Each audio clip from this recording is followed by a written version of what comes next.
നാടിനെക്കുറിച്ച് ആശങ്ക നിറഞ്ഞൊരു ചിന്തയോടെയുമാണ് നമ്മുടെ നാട് ഇന്ന് സുപ്രഭാതത്തിൽ നമ്മൾ ഉണരുന്നത്.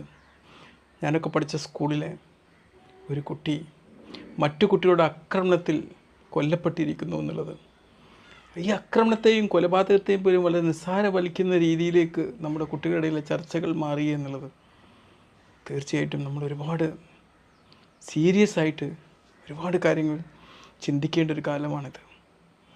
ഒരു മനുഷ്യനെ കൊണ്ട് കൊല്ലുക, അതിനെ വളരെ ഈസി ആയിട്ട് കാണുക.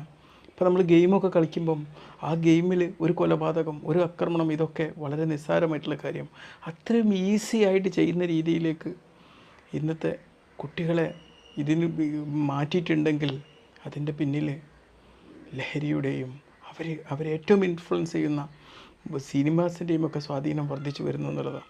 പണ്ടുള്ളവരും ഇതൊക്കെ ചെയ്തിരുന്നു, പക്ഷെ അവർക്കിത് ചെയ്തിരുന്നെങ്കിലും അവർക്ക് ഡെഡിക്കേറ്റഡ്